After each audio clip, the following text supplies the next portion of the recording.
Hemos estado mirando el libro de Hechos de los Apóstoles, que algunos piensan, erudito, que mejor debería llamarse Hechos del Espíritu Santo, porque en realidad nadie tiene obras sino por lo que hace el Señor en nuestra vida y por supuesto por la dirección del Espíritu Santo. Entonces, voy a leer una porción. Sería muy ambicioso, iba a decir que estamos estudiando el libro de ellos. No, sería como demasiado. Necesitamos un año tal vez. Pero sí algunos temas que yo considero que son necesarios, algunos recordar, tal vez para otros puede ser nuevo. Entonces leo el capítulo 2 y el versículo 43, el Espíritu Santo ha descendido, lo que se manifiesta en el hablar en lenguas de los tal vez 120 de todas aquellas personas, hermanos, discípulos que están congregados en el aposento alto, y el Espíritu Santo viene a posar en ellos, desciende sobre ellos, posa sobre cada uno de ellos. Se dan cuenta porque ven cómo lenguas de fuego, y el estruendo que se hace es como un viento recio. Y entonces esto hace que el apóstol Pedro dé su primer discurso, así llamado, y como consecuencia de ello, el Señor salva por lo menos a 3,000 personas. Lo que se añaden a los 120 que hay allí y a otros, seguramente, para entonces tener el principio de la iglesia en este mundo. Versículo 43 es el que voy a leer ahora. Dice el versículo 43. Y sobrevino temor a toda persona, y muchas maravillas y señales eran hechas por los apóstoles.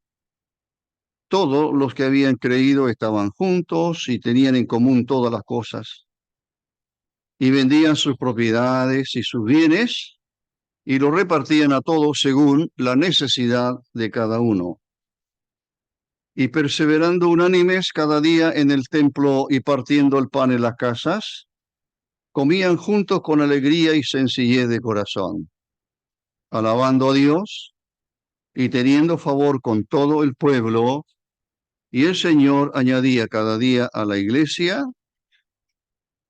los que habían de ser salvos. Esto como un poco recordatorio, pero también tal vez algunos conceptos que no haya dicho antes.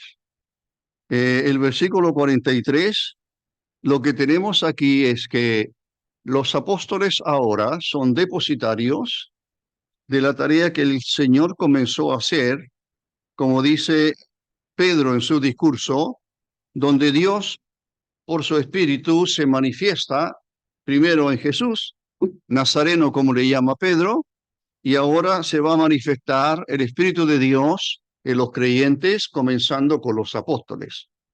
¿Y cómo sabemos aquello? Por las señales que ellos hacen. La palabra señales la conocéis porque es la misma palabra, semella, que aparece en el Evangelio según Juan, que donde dice que Jesús hizo muchas señales que no están escritas en este libro, pero estas se han escrito para que creáis que, etcétera, ya conocéis el versículo, creo. Así que los apóstoles hacen la tarea que el Señor comenzó en los evangelios, y de esta manera, a través de las señales, provoca o produce los que oyen, los que ven las señales, hace que ellos se vean, no vean al apóstol, por supuesto, no deben verlo a él, sino ver cómo Dios actúa a través de los apóstoles con el mensaje de salvación. La primera señal que se menciona está en el capítulo 3, que es la curación de un cojo un hombre que nació así con cojera y que el Señor le dijo, míranos, y el cojo lo quedó mirando para recibir algunas monedas, pero Pedro, ¿qué le dijo? No tengo plata ni oro, pero lo que tengo te doy. En el nombre de Jesucristo de Nazaret, levántate y anda. Y el hombre se levantó. No tengo plata ni oro. Hay la historia, no sé si será cierta, de Tomás de Aquino, un teólogo del catolicismo primitivo, que fue a visitar al Papa de entonces y lo encontró contando una serie de dinero, monedas de oro serían mucho, mucho, mucho. Y entonces él le dijo, el Papa a Tomás de Aquino le dijo, mira, Tomás, ya te das cuenta que la iglesia ahora no puede decir, no tengo plata ni oro, aludiendo a las palabras de Pedro. Y Tomás, un gran conocedor de las Escrituras, le dijo, sí es cierto, pero la iglesia lo que no tiene es lo que el apóstol Pedro dijo, levántate y anda. El poder de Dios no se ha manifestado allí. No sé si será cierto, está en los anales, en algunos libros. Bueno, eso es lo que Pedro ocurre en el versículo 3. Así que las señales las menciono porque aparecerán más adelante muchas señales que los apóstoles hacen. Lo que quiero decir es que lo que los apóstoles están haciendo con estas señales están manifestando lo que ya el Señor hizo, pero no se olviden que es el poder de Dios mediante el Espíritu Santo que mora en los apóstoles, que mora en los creyentes, los que hace el Espíritu Santo, el que hace la obra, no es el hombre. Entonces, aún Pedro, esta señal es tan poderosa que se juntan miles atraídos por lo que había ocurrido, porque el hombre cojo era muy conocido. Entonces están tan sorprendidos y se juntan con Pedro, y Pedro entonces aprovecha la oportunidad y da su segundo mensaje. El primero fue después de Pentecostés, el día de Pentecostés, después del descenso del Espíritu Santo. Y este es el segundo mensaje que él da en el capítulo 3, es el segundo mensaje que entrega el apóstol Pedro.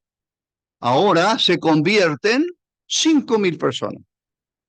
Así que en el primer mensaje se convirtieron 3.000 personas, en el segundo mensaje se convirtieron 8.000 personas, así que, o sea, 5.000 personas, entonces ya tenemos 8.000 creyentes, más los que habían de antes.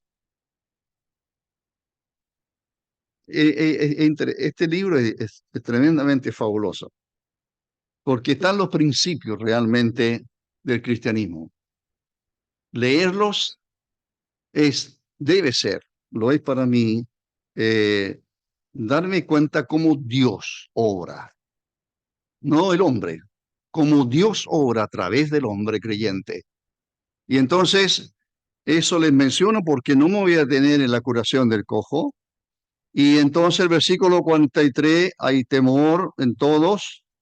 Esta palabra temor entiendo que mejor sería reverencia, una reverencia que hay o un temor reverente que hay hacia el Señor. El versículo 44, hay una de las manifestaciones de lo que significa realmente la congregación de los santos. En lo que hay ahora, y se repetirá más de una vez, más adelante se va a repetir de nuevo esta expresión que tenemos en el versículo 44. Todos los que habían creído estaban juntos, tenían en comunión todas las cosas, vendían sus propiedades y sus bienes y los repartían a todos según la necesidad de cada uno. Esto quedó sentado, de tal manera que la iglesia primitiva lo fue realizando constantemente, esta preocupación por los demás hermanos o por los hermanos que tenían necesidades materiales. Lo volvemos a leer más adelante. Así que resumo un poquito. Primero que nada, hay un sentido de comunión muy fuerte en la iglesia primitiva. Esta palabra comunión, algo he dicho antes, pero creo que eso es lo que la iglesia a lo mejor ha perdido. Ha ido perdiendo en el tiempo por diferentes razones. Pero este sentido, este sentir de tener un contacto permanente con mis hermanos en la fe, la iglesia primitiva lo tuvo fuertemente arraigado. ¿Ya? Le importaban los hermanos. O unos a otros expresaban un aprecio entre ellos de tal manera que podían pasar tiempo juntos. No sé cuáles serían los temas de conversación. Me imagino que tienen que haber sido muy edificantes o enseñado, o podían manifestar alguna enseñanza. Pero en el versículo 44 que leímos dice, todos los que habían creído estaban juntos. Disfrutar de la buena compañía. La mejor compañía, hermanos en Cristo, la mejor compañía es entre los hermanos en Cristo. Uno puede tener algún conocido, uno puede tener parientes, uno puede tener, no sé, amigos en algún sentido, compañeros de trabajo, compañeros de estudio, etcétera. Pero yo no puedo disfrutar, jamás lo hice, no podía disfrutar la compañía de ellos porque me parecía que la compañía de los hermanos en la fe era mucho más grata. Y eso lo anhelaba. Y creo que eso es lo que hay que recuperar si se ha ido perdiendo. Y yo contaba a veces a la familia de que en realidad para mí la conversión al Señor fue lo más grato que me pudo haber ocurrido, porque ya aún no quería ni estar en casa, quería estar siempre en el local con mis hermanos en la fe. Pero eso hace 60 años atrás. ¿Ha cambiado ahora? ¿Cuánto anhelamos la compañía, o prefiero la compañía de alguien inconverso antes que un hermano en Cristo? Bueno, en el versículo 44 tenemos algo que también prendió, no sé si es la palabra adecuada, pero es algo que poderosamente se adueñó de los de la mente y del corazón de los creyentes. ¿Qué es? Dice el 44, y vendían sus propiedades y lo repartían a todos según la necesidad de cada uno. Entonces aquí hay la demostración de que realmente ellos han nacido de nuevo, que el amor de Dios está en ellos, que están aprendiendo a conocer más y más que Dios es un Dios de gracia y de misericordia. Y así es, y Dios no ha cambiado y sigue siendo misericordioso y sigue preocupándose de nuestras necesidades y sí le interesan los pobres y sí le interesan todo en lo que podamos ayudar también nosotros. Y entonces el versículo 44 dice que vendían sus propiedades y las repartían a todos según la necesidad de cada uno. Así que aquí lo que hay es la demostración de un acto de misericordia, por supuesto, para quienes son sus hermanos en la fe y que están padeciendo justamente lo más necesario para vivir. Y ellos no cierran sus ojos y lo más importante, no cierran el corazón. No. Entonces, eso es algo que yo sé que hermanos y hermanas, y por supuesto en el anonimato, como dijo el Señor en su palabra, no sepa tu mano izquierda o al revés lo que hace tu mano derecha. Es decir, Dios ama al dador alegre. Conoce los textos eso, ¿verdad? Dios ama al dador alegre. Hay hermanos y hermanas que pueden estar disfrutando algo porque a lo mejor usted se lo dio. Y no se lo dio para que lo aplaudieran y no se lo dio para que lo veneraran a usted, sino que usted lo dio porque en realidad el amor del Señor poderosamente lo lleva, ese espíritu de dar como el Señor hizo, lo lleva a hacer aquello. Así que todo eso usted lo encontrará en Hechos de los Apóstoles, porque aquí están los principios de cómo debe vivir el creyente, aquí están los principios de cómo la iglesia local debe conducirse. Y ahí ya hemos mirado alguna cosa. Así que esto es ser como el Señor. Eso es. Él suplió las necesidades del sufriente. No, cuando el Señor anduvo, si había alguien que necesitaba algo, usted sabe que el Señor con sus discípulos tenían una bolsa, ¿verdad? Sí. Y en esa bolsa, ¿qué echaban? Ofrenda de diferentes personas, como ocurre y se mencionan a mujeres pudientes. Ellos se mencionan un poco por nombre, pero quizás muchos más darían. ¿A quién? Al Señor. El tesorero era Judas. Él estaba a cargo de la bolsa y el Señor, ¿por qué sabemos? Porque el Señor, cuando está celebrando la Pascua y está dando su discurso en el aposento alto, entonces le dijo a Judas, lo que ha de hacer, hazlo más pronto. Y todos entendieron, y Judas salió. Seguramente lo mandó a comprar algo que falta para cenar, pero no, era porque Judas tenía que vender al Señor, iba a venderlo por 30 monedas de plata.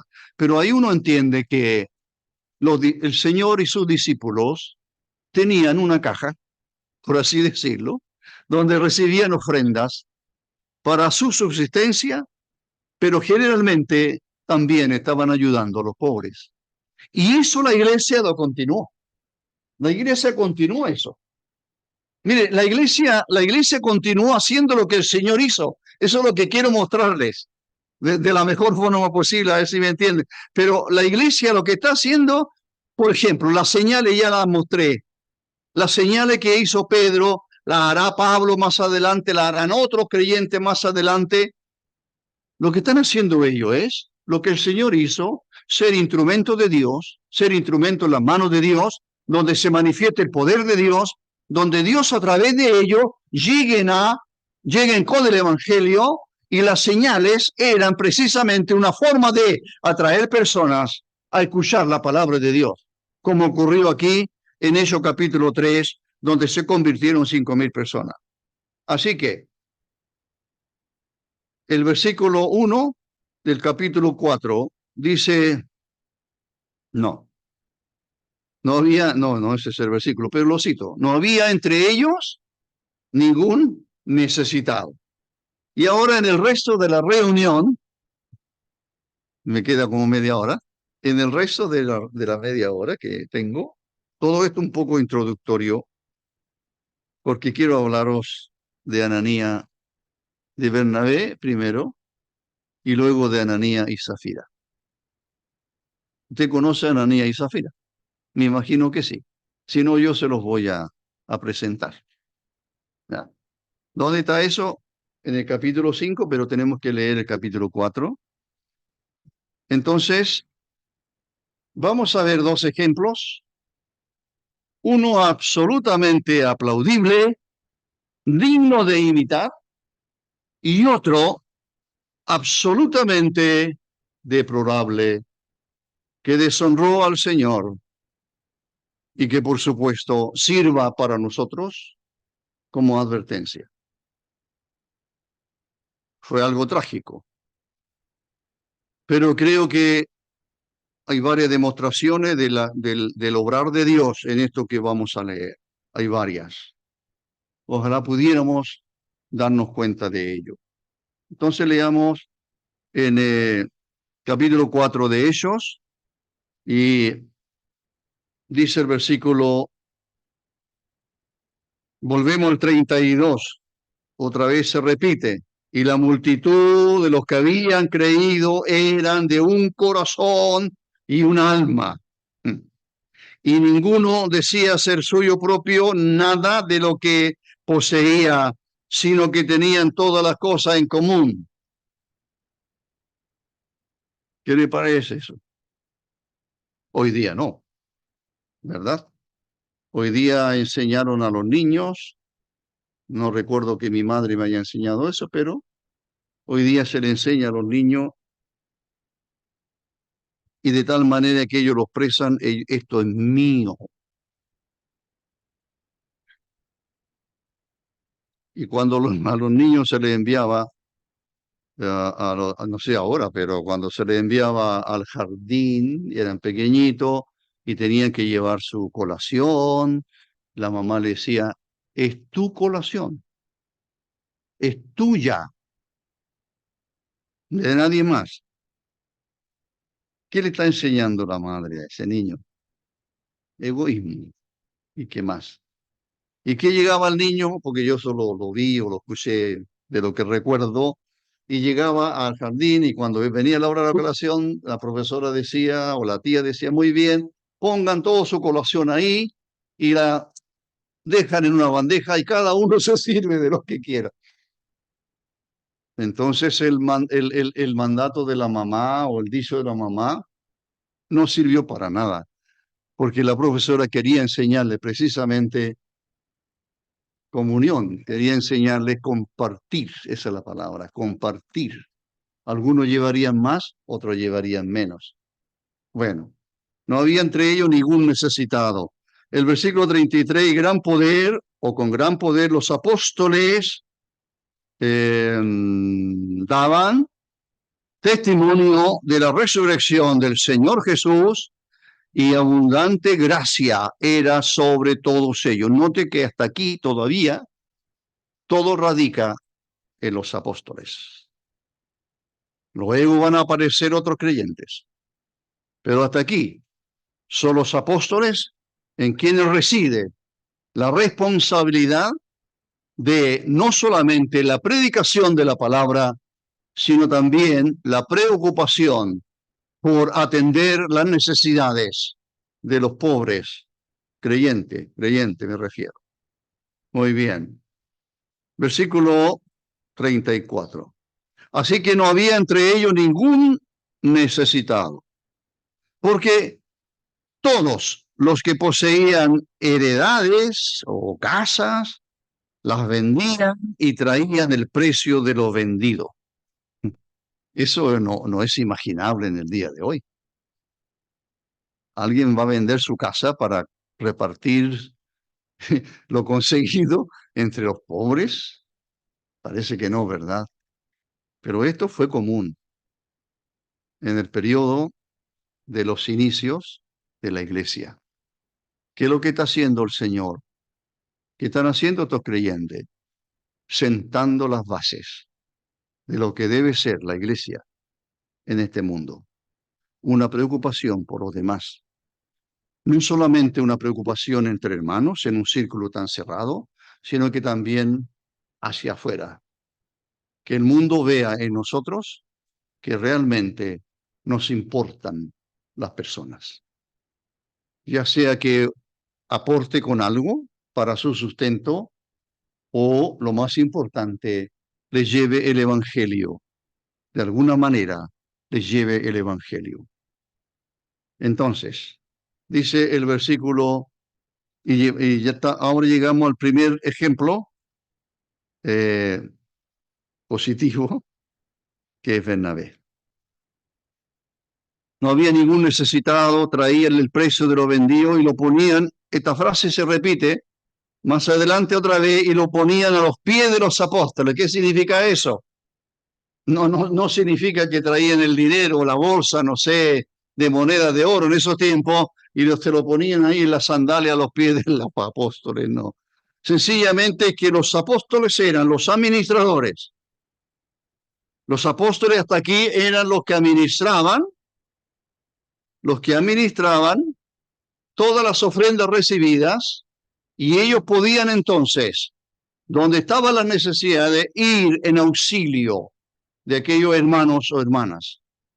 Hoy día eso recae, por supuesto, en los ancianos de las iglesias, de diferentes iglesias, para poder administrar mucho mejor o la mejor forma posible las ofrendas que los hermanos han dado, ofrendas que la dieron al Señor, y que los ancianos no son dueños de ellas, sino que tienen que administrar los dineros que son del Señor. Cuando usted ofrendó el domingo pasado, ¿verdad? No importa lo que ofrendó, usted sabe. Y usted sabe cuánto dar. Y hay enseñanza al respecto. Por supuesto que sí, según haya prosperado. Eso dice la Escritura. Usted da. ¿A quién se lo dio? ¿Lo di a la iglesia? No. ¿Lo di a los ancianos? No. su ofrenda fue para el Señor. Y entonces hay que administrar bien esos dineros que no son nuestros ya. En el momento que usted da ofrenda, ya dejó de ser suyo. Y dice el versículo 36. Entonces José, así se llamaba, a quien los apóstoles pusieron por nombre Bernabé, le cambiaron el nombre. Este es un apodo o un sobrenombre, como quiera usted llamarlo, pero ya no le hablaron más por José, es mucho mejor este nombre Bernabé. ¿Qué significa? Hijo de consolación. Era un levita. Algunos se preguntan por qué un levita tenía una propiedad, cuando la ley de Dios en el Antiguo Testamento indicaba que los sacerdotes y los levitas no tenían propiedad en Israel, no eran dueños de nada.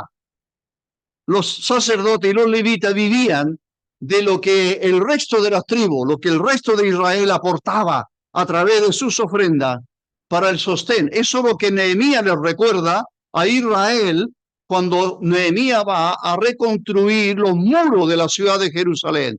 Y les recuerda cómo ha fallado Israel en cumplir los mandamientos de Dios. Y uno de ellos fue que no se han preocupado por años de los levitas. ¿Y quiénes son los levitas? Los levitas hacen la obra de Dios, no trabajan para su sustento porque su trabajo es la obra de Dios. ¿Y cómo comen? ¿Y cómo viven? Entonces el pueblo de Israel era responsable de los levitas y de los sacerdotes. La pregunta es ¿por qué Bernabé tiene una propiedad? No, yo no tengo respuesta. Y si usted tiene una, me la da después. Dice que pareciera haberse criado o nació en Chipre, de la isla de Chipre, pero el nombre, ¿hay algún Bernabé aquí o no? No, no hay ningún Bernabé. Si tiene un hijo, póngale Bernabé. Significa hijo de consolación. Hijo de consolación. Precioso nombre, ¿verdad? Los apóstoles, dice el versículo 36, y Bernabé, que traducido hijo de consolación, levita, natural de Chipre, como tenía una heredad, dice el 37, la vendió. Vendió su heredad y trajo el precio y lo puso a los pies de los apóstoles. Ahí está. Vendí una propiedad, este es el valor que obtuve, ahí tienen, y ahí están los apóstoles, porque sabe que los apóstoles, con sabiduría de Dios, van a administrar aquello. Ese es el buen ejemplo. Bernabé. Usted conocerá a Bernabé aparecerá de nuevo con Saulo de Tarso, y no llegaremos a esto en este mes, por supuesto, no alcanzamos, pero Bernabé fue factor importante en el principio del trabajo, o más bien de la obra que Pablo iba a hacer, Bernabé. Versículo 1.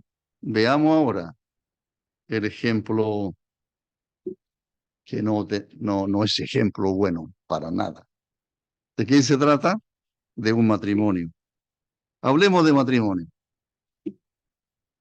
¿Los solteros se pueden ir? No. Hablemos de matrimonio. Aquí está Ananías y Zafira. ¿Qué dice el versículo 1? El versículo 1 dice que Ananías y Zafira vendieron una heredad. Es lo mismo que hizo Bernabé. Por eso estoy diciendo aquí hay dos ejemplos, uno muy bueno y el otro muy malo. Veremos por qué, aunque usted conoce la historia. Ellos también vendieron una heredad pero ¿qué hicieron? Sustrajo del precio. Y trayendo solo una parte de lo que vendió, lo que obtuvo por la heredad aquella, la puso a los pies de los apóstoles. Por tercera vez tenemos la frase. La trajo a los apóstoles para que los apóstoles la distribuyeran. Entonces, ahora ya podemos darnos cuenta del primer pecado que ha ocurrido en la iglesia primitiva. Que sepamos, es el primer pecado de creyentes. Algunos me van a preguntar, no me pregunten, por favor, si Ananías y Zafira eran creyentes o no. A lo mejor nunca fueron creyentes, no tengo idea. Hay discusiones por años de ello. Yo lo escuché quizás no sé, muy joven. Ananías y Zafira eran, y le preguntamos con otros jóvenes, a otros hermanos mayores de edad y de conocimiento, ¿Ananías y Zafira eran realmente creyentes? Y algunos podrían decir, no, con esto que hicieron, no, no puede ser.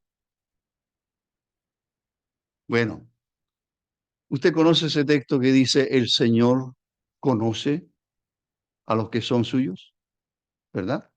Segunda Timoteo, el Señor conoce a los que son suyos.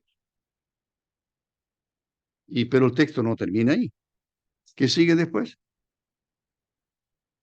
Y apártese de iniquidad todo aquel que invoca el nombre del Señor. Esa es. Había un hermano, bueno, está con el Señor, y él hacía un gesto cuando explicaba ese texto, o de alguna vez lo mencionó, que al preguntar esto de si eran creyentes o no, en realidad no lo sabemos, y yo tampoco puedo decir, no, ella no es creyente, no. No, él no es creyente, no puede ser.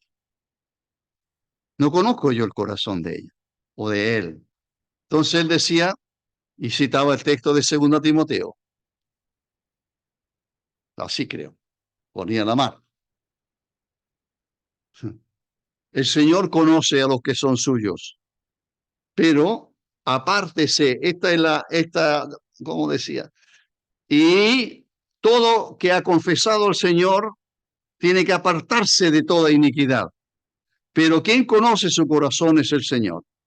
Bueno, eso es lo que vamos a mirar aquí. Tengo que ir más rápido. Entonces, uno se pregunta, ¿cómo es posible que haya ocurrido este pecado? ¿Cómo es posible que en la iglesia aparezcan pecados que por supuesto son condenables? ¿Cómo es posible? Muy bien. Vamos nosotros a levantar un dedo acusador para acusar a Ananías y Zafira por lo que hicieron. Bueno, estos son los principios de la iglesia. Veníamos súper bien, ¿verdad? Hasta que ocurrió esto. Pero esto es una muestra de que los seres humanos, los creyentes, seguimos teniendo una naturaleza que está, por supuesto, propensa a pecar. Y por eso por eso existe la tentación. Mire lo que va a ocurrir, vamos a leerlo mejor. Dice el versículo 2, y sustrajo del precio, sabiéndolo también su mujer. Eso es el matrimonio, ¿eh? Más adelante, ya muerto Ananías, y Pablo le pregunta a Zafira, su esposa, ¿vendieron en tanto la heredad? Sí, sí, sí, sí. ¿Qué está haciendo ella ocultando? Primero, se pusieron de acuerdo. Número 2, defiende a su marido. ¿Es un matrimonio perfecto? ¿Es un matrimonio ideal?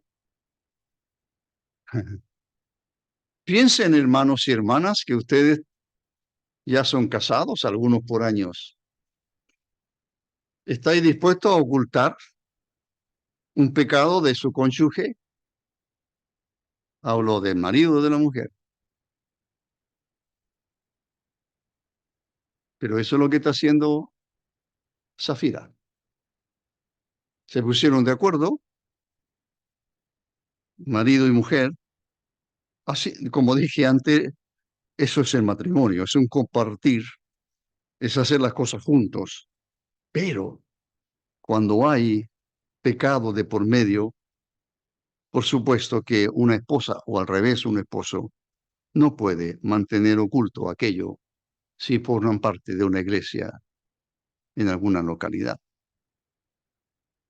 Versículo, me estoy adelantando. Versículo 3. Y dijo Pedro, Ananías. Ananías le dice, tampoco me pregunten por qué Pedro está haciendo esta pregunta, porque da la impresión que sabe qué es lo que pasó.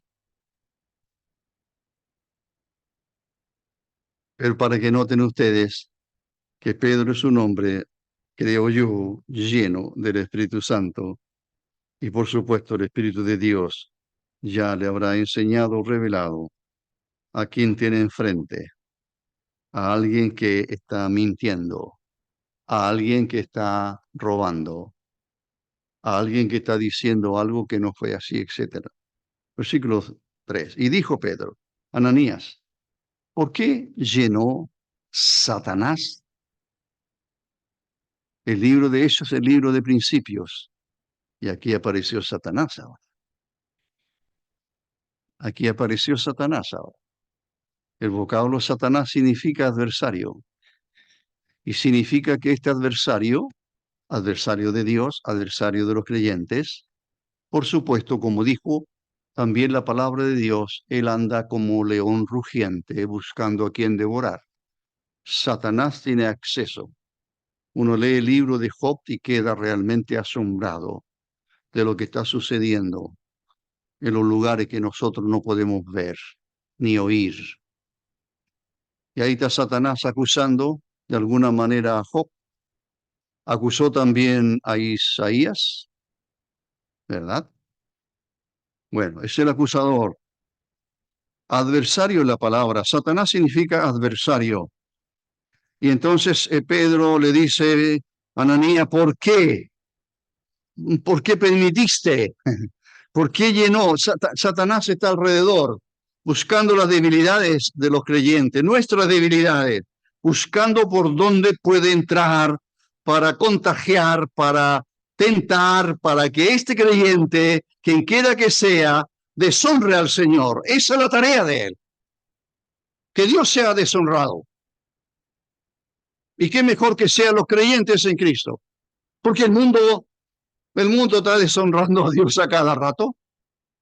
Y los crimen aumenta, los ladrones aumentan, toda la maldad aumenta, ¿y qué? Y qué de los creyentes. Y entonces Satanás está aquí, digo una vez más, aparece por primera vez, seguirá apareciendo a través de las Escrituras y tendremos una gran cantidad de enseñanza que deberíamos aprender muy bien de lo que es realmente Satanás, el enemigo de nuestras almas. Satanás es poderoso, no todopoderoso, pero es poderoso. Tiene un séquito de seguidores de los demonios, serán miles y miles, no sabemos, que trabajan para él. Y aquí está, y lo que Pedro está enseñando, ¿no? Aquí, o hablando con Nehemías, y sirve para nosotros la enseñanza, es ¿por qué llenó Satanás tu corazón? ¿Por qué dejaste abierta la puerta? ¿Por qué permitiste? Vino el pensamiento, a lo mejor, cuando vendiste la heredad, no sé, ¿qué valor podemos poner? 100.000, de lo que sea. Ok, 100.000. Y viene el pensamiento a tu mente y dice 100.000. ¿Y qué pasa si le decimos a Pedro y a los apóstoles que no la vendimos en 100.000, sino en 50.000? ¿Qué te parece, Zafira? De acuerdo, estamos de acuerdo. Y los 50.000 lo dejamos para otras cosas que necesitamos a lo mejor. Demos 50.000 nomás. Y se pusieron de acuerdo. Buen matrimonio, ¿verdad? Bueno, Pedro le dice, le enrostra y le dice, bueno, si ustedes lo vendieron en 100.000 y nos dicen a nosotros, sabe, la vendimos en 100.000, pero queremos dar 50.000 nomás. Perfecto, diría Pedro, muy bien. ¿Pecarían con eso? No. ¿Sabe? Queremos dejarnos 80.000, dar 20.000. Es un asunto, una decisión de ustedes. Pero lo que han hecho aquí, ¿por qué llenó Satanás tu corazón? Mire, para que mintieses al Espíritu Santo. No están mintiendo a Pedro. No están mintiendo a los apóstoles. Su mentira va hacia Dios. Bueno, Dios sabe, ¿verdad? Dios sabe lo que está ocurriendo. Pero aquí está Pedro demostrándole o mostrándole de alguna manera, revelarle a Ananías que entienda que su acto fue un acto pecaminoso y que fue contra Dios. El acto tuyo fue contra Dios. Dice sustrajese del precio de la heredad. Y aquí es donde le dice, reteniéndola, no se le quedaba a ti, podía te la retenido todo para ti, y vendida no estaba en tu poder. ¿Por qué pusiste esto en tu corazón? No has mentido a los hombres, sino a Dios. Hermanos, una de las primeras cosas más relevantes, creo yo, que tenemos que aprender es que todo pecado es contra Dios. Usted puede mentirle a su esposa, pero su pecado es contra Dios. Primero, pecó contra ella, pero el pecado primero es contra Dios. Si algo sucedió en su trabajo o en alguna parte, algo que pasó, su pecado es contra Dios. Todo pecado es contra Dios. Ahora que nuestro pecado afecte a otras personas, a nuestro alrededor, bueno, siempre afecta a otras personas. Pero el pecado, primero que nada, lo que tenemos que aprender es que todo pecado es contra el cielo. Como dijo aquel hombre, he pecado contra el cielo y contra ti, dijo aquel hijo pródigo, no soy digno de ser llamado tu hijo. Note usted la frase que él emplea, he pecado contra el cielo y contra ti. Pero mi pecado primero es contra el cielo, contra Dios. Contra él he pecado. Contra ti he pecado, como dice el salmista. Sigamos, versículo el 3. Bueno, hasta aquí es lo que Pedro le está diciendo, varias verdades, y ya nosotros lo hemos aprendido aquí, ¿verdad? Satanás es astuto, está pendiente de nosotros, cómo puede hacernos caer, de qué manera va a venir la tentación, y por eso que tenemos que estar, por supuesto, siempre en guardia. Entonces dice, lo primero, llenó Satanás tu corazón, aparece Satanás aquí, obrando en el corazón de un creyente. Para mí es creyente. O sea, en el sentido que no tengo nada lo contrario que diga. Versículo, y para que mintiese y sustrajese, reteniéndolo, ya lo leímos, y el 5. Ahora, el versículo 5, lo que nos va a mostrar y que nos abra los ojos, que Dios, primero que nada, lo que aprendimos es, todo pecado nuestro es contra Dios. Porque eso eso dijo Pedro a Ananías. No has mentido a los hombres, sino a Dios. ¿Por qué permitiste que Satanás entrara a tus pensamientos, a tu corazón, y produjera esto tan horrendo que has hecho de no mentirnos a nosotros y mentirle a Dios? Todo pecado es contra Dios. Pero mire lo que dice ahora Pedro, no Pedro, sino el versículo 5. Al oír estas palabras, Ananías cayó y expiró. Hoy día algunos podrán decirle de un ataque de corazón repentino. No dice nada. ¿Pedro lo mató? No, no. Pedro le ha dicho algunas verdades. Ah, ¿eso produjo un ataque a lo mejor? No, no lo dice. El texto dice, al oír Ananías estas palabras, cayó y expiró. Así fue la muerte de él. Hermano, nuestras vidas, por supuesto, están en las manos de Dios. Él le va a poner fin cuando Él quiera ponerle fin.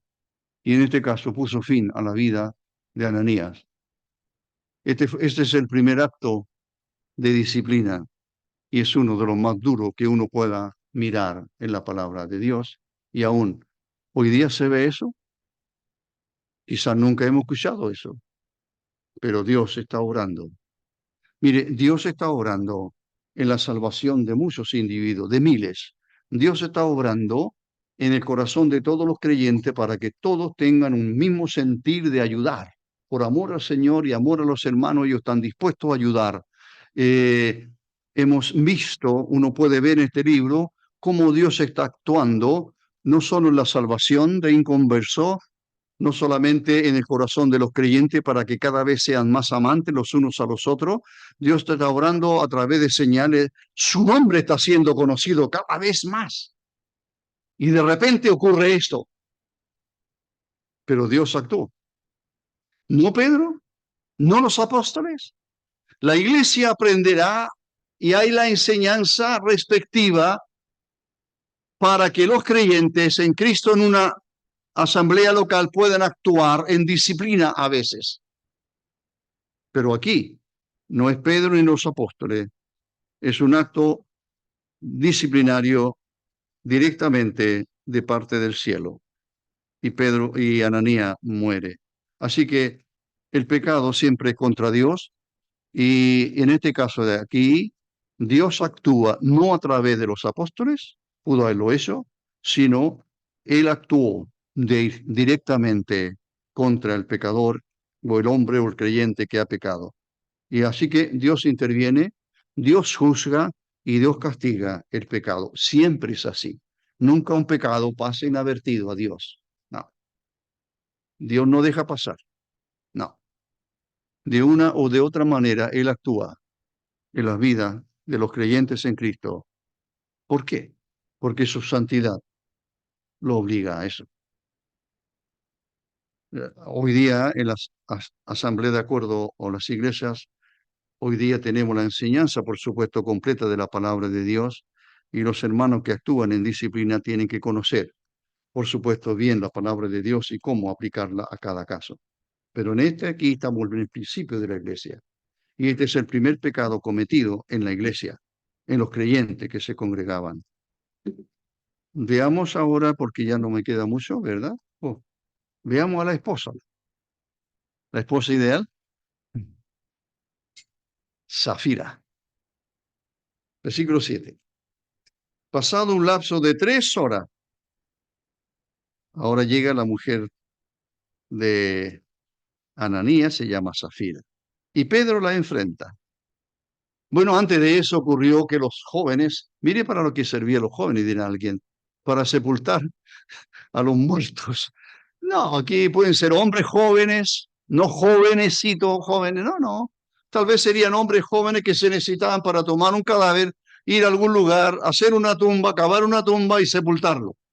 Usted tendrá varias preguntas, a lo mejor como yo, y no tengo respuesta, y no lo velaron, y no le avisaron a la familia, y a la policía, o no sé qué, no hicieron nada, fueron y lo sepultaron. Hay tantas preguntas, pero no hay respuesta. Muy bien. Así que los jóvenes hicieron este trabajo. Dice el versículo. Aquí Pedro enfrenta ahora a esta esposa. ¿Vendisteis en tanto la propiedad? Y ella le dijo, sí. Usted dirá, ni se arrugó, ¿eh? ¿No es cierto? Aquí está Zafira. ¿Qué le interesa a Zafira? Apoyar a su marido en todo. Aún en lo malo, aún en lo malo. Eso es para ella vital. ¿Y dónde está la santidad de Dios? ¿Y dónde está el pecado cometido? No, no le interesa. ¿Le importa más su marido? Bueno, dejo todas esas preguntas para que usted las piense después. Así que ella dijo sí en tanto. Así que aparentemente ella es leal a su marido, pero no es leal a su Señor. ¿Verdad? Parece que a veces la lealtad hacia el mundo pesa mucho más que nuestra lealtad al Señor. No puede ella ser leal a un pecado, no puede compartir aquello. No, porque honrar al Señor es lo más importante. Ellos tentaron al Espíritu del Señor. Eso es lo que dice el pasaje. Ahora dice ¿a dónde está el pasaje ese? Aquí, capítulo 5, ¿verdad? Entonces Pedro le dijo, el versículo 8, dime, ¿vendiste en tanto la heredad? Ella dijo, sí, en tanto, sí. Ah, Pedro le dijo, ¿por qué convinisteis? O sea, se pusieron de acuerdo. ¿Por qué convinisteis? En el versículo 9, en tentar al Espíritu del Señor. Esto de tentar al Espíritu del Señor, traducido de una forma a ver que podamos entenderlo mejor, es poner a prueba. Ellos están poniendo a prueba la paciencia del Señor. Y eso es uno de nuestras grandes debilidades o falencias o errores, como quiera usted, esto de pecar y pecar. ¿Por qué? Porque el Señor sí me va a perdonar. Dios me va a entender. No, si el Señor entiende que no lo pude hacer de otra manera. ¿Acaso eso no es tentar al Señor? Porque tentar al Señor es ponerlo a prueba, es poner a prueba su paciencia. ¿Hasta cuándo? Es como los niños que ponen en juego o prueban la paciencia de sus padres. Y algunos padres que cometen el error, te advierto, pasan 10 minutos, te advierto, pasan 20 minutos, te advierto, llegan como a 10, todavía te están advirtiendo y nunca llegan a tomar acción como debe tomarse. No, Dios no. Eso es lo que quiere decir Pedro. Tentaron al Señor, es decir, están probando la paciencia del Señor. ¿Será realmente Dios paciente? Porque eso es lo que entendemos, dirá alguien. Pero si el Señor me ama, pero si Dios es un Dios de amor y yo le amo también, pero claro que sí he hecho varias cosas malas, pero, ¿sabe? Siempre Dios me ha perdonado. Si esa es su manera de pensar, si esa es nuestra manera de pensar, estamos absolutamente equivocados. Y demuestra un desconocimiento de quién es el Señor. El resultado ya lo miré, dice, lo termino, un par de minutos. Dice el versículo 11. Y vino gran temor sobre toda la iglesia y sobre todo los que oyeron estas cosas. Ve que la disciplina tiene un resultado grande, positivo. Para eso es la disciplina. Es para ayudar al que ha pecado, pero también toda la iglesia. Toda la iglesia ve que Dios es un Dios santo y que Dios no puede pasar por alto el pecado y que el pecado tiene que ser castigado. Y en este caso eso es lo que ocurrió. Entonces el versículo 11, eso es lo que está diciendo, y vino gran temor sobre toda la iglesia. Ese es el resultado. Temor, un temor reverente a Dios. Dios es un Dios santo. A Dios no se le puede engañar. No podemos pecar contra el Señor, porque Él va a actuar. Es un Dios celoso, un Dios santo, un Dios justo, y todo lo que hará va a ser justo. Eso, donde dice, y vino gran temor, es porque creyentes, los miles que hay ahí, están conociendo al Dios verdadero. Han ido conociendo quizás una parte, han conocido de su bondad, han conocido la salvación, pero ahora están conociendo la santidad de Dios. Si Pedro se lo ha explicado y dicho, Dios es santo, quizás no lo habrían entendido tanto mejor como ahora están entendiendo. Dios es santo. Dios no tolera el pecado. Así que, hermanos, revisemos nuestras vidas, todos nosotros, por supuesto, y ver qué es lo que estamos haciendo. Temor sobre toda la iglesia y sobre todo los que oyeron estas cosas. Aun cuando en el capítulo 2 aparece la iglesia, la palabra en la iglesia en el capítulo 2 no es exactamente eclesía como aquí. Aquí es primera vez que menciona, aparece el vocablo eclesía, iglesia. En el capítulo 2 es que se añadieron a la iglesia, o el Señor añadía a la iglesia, en la mayoría, dicen algunos, entendido que en realidad la mayoría, y de hecho algunas traducciones que usted pueda tener, versiones como la Biblia de las Américas, como la NBI, etcétera, no aparece traducido el versículo 47, capítulo 2, el Señor añadía cada día a la iglesia los que habían de ser salvos. No dice eso, más bien el Señor añadía a los que, al número que había de creyentes. Pero aquí, donde estamos ahora, sí aparece exactamente la palabra que tanto conocemos o bien conocemos a través de todo Nuevo Testamento, que es la palabra iglesia y eclesia. Muy bien. Terminé el capítulo 5. Vamos a orar. Padre nuestro, te damos gracias nuevamente por la palabra que podemos leer públicamente y agradecemos, Señor nuestro, la libertad que tenemos y que tú, por supuesto, estás siempre dándonos.